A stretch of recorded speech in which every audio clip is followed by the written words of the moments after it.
রামগঞ্জ উপজেলার ৫ নম্বর চণ্ডীপুর ইউনিয়ন ছাত্রদলের সভাপতি ইব্রাহিম তুফান এবং ৭ নম্বর ওয়ার্ড ছাত্রদল সভাপতি শাহিন আফ্রিদির মধ্যে হাতাহাতির ঘটনা ঘটে সোমবার রাতে।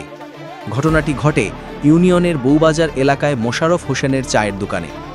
এ ঘটনায় শাহিন আফ্রিদি ইউনিয়ন ছাত্রদলের সভাপতি ইব্রাহিম তুফান সহ আরও ৩ জনের বিরুদ্ধে থানায় একটি লিখিত অভিযোগ জমা দিয়েছেন।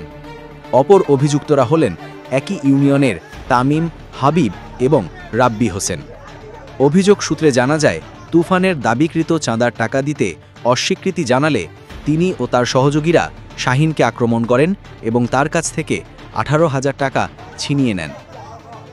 শাহিন অভিযোগে আরও জানান, তিনি শাহাদাত হোসেন সেলিমের প্রোগ্রামে যাওয়াকে কেন্দ্র করে তুফানের হুমকি-ধুমকির শিকার হয়ে আসছিলেন। কয়েকদিন আগে তুফান তার কাছে ৩০,০০০ টাকা চাঁদা দাবি করেন। চাঁদা দিতে অস্বীকৃতি জানালে সোমবার রাতে দলবল নিয়ে আক্রমণ করে তাকে আহত করে। এমনকি তাকে গাঁজা দিয়ে ফাঁসিয়ে সম্মান ক্ষুণ্ণ করারও চেষ্টা করা হয়। অন্যদিকে ইউনিয়ন ছাত্রদলের সভাপতি ইব্রাহিম তুফান অভিযোগ অস্বীকার করে জানান, তারা দীর্ঘদিন ধরে এলাকায় মাদক বিরোধী কার্যক্রম চালিয়ে আসছেন। সোমবার রাতে শাহিনকে গাঁজাসহ হাতে নাতে আটকের পর উত্তেজনা সৃষ্টি হয় এবং দুপক্ষের হাতাহাতিতে তিনি নিজেও আহত হন। টাকা নেওয়া বা চাঁদা দাবি করার অভিযোগ সম্পূর্ণ ভিত্তিহীন বলেও দাবি করেন তিনি।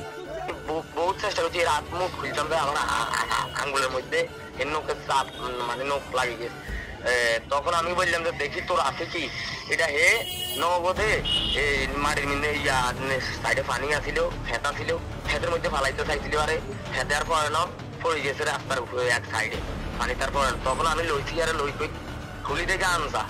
তখন আমি বলি কি রে এই গাঁজাটা তুই তোরে এত ভালো মনে করছিলাম, তুই এত নষ্ট হয়ে গেছ শাহিন, এগুলা কি? এই যেমন টপকা দিয়ে উড়ি আমারে এই কলার চাবি ধরিয়ে খাস করি আপনি চান দিয়ে এটা লইয়া রেখে ভিডিও পোলা বাইনে করতে করছে এ লইয়ে আমি বহু চেষ্টা করছি, ওইটা মুখ করে মুখের ভিতরে ভরিয়ে ফেলাইছে সহকারে, মুখের ভিতরে ভরিয়ে ফেলাইছে। আমি বললাম যে বহু চেষ্টা করছি মুখ থেকে বাইক করানো লাগে ভাই।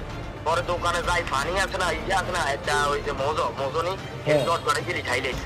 এখন হে মিথ্যা অপবাদ দিতেছে, হাতে নাতে মানুষ সহকারে রয়েছে, এলাকার মানুষ সব জড় হয়ে গেছে ওই জায়গায়। যাই দেখতেছে যে এটা 3টা লোক, 3টা লোক, একটা লোক একটা ছেলে পলাই গেছে, আরেকটা লোকের জিজ্ঞাসাবাদ করছি। আরে হে কইতেছে ভাই আমরা সাইলে নিতে আমি 1 সপ্তাহ পরে বিদেশ চলে যাবো, সাইলে নিতে আমি 5 মিনিট বেলায় গেছি ভাই। এরা এমন জায়গা কইছে, এই জায়গাটা আমি মানাও করছি ভাই, এটা বসিয়েন না, জায়গা মানুষে দেখবো। এর জবানবন্দি আছে ভাই, এটা একেবারে দিনের আলোর মতো স্পষ্ট। এই বিষয়ে রামগঞ্জ উপজেলা ছাত্রদলের আহ্বায়ক জহির রাইহান বাবু বলেন, হাতাহাতির ঘটনার বিষয়টি তারা জেনেছেন।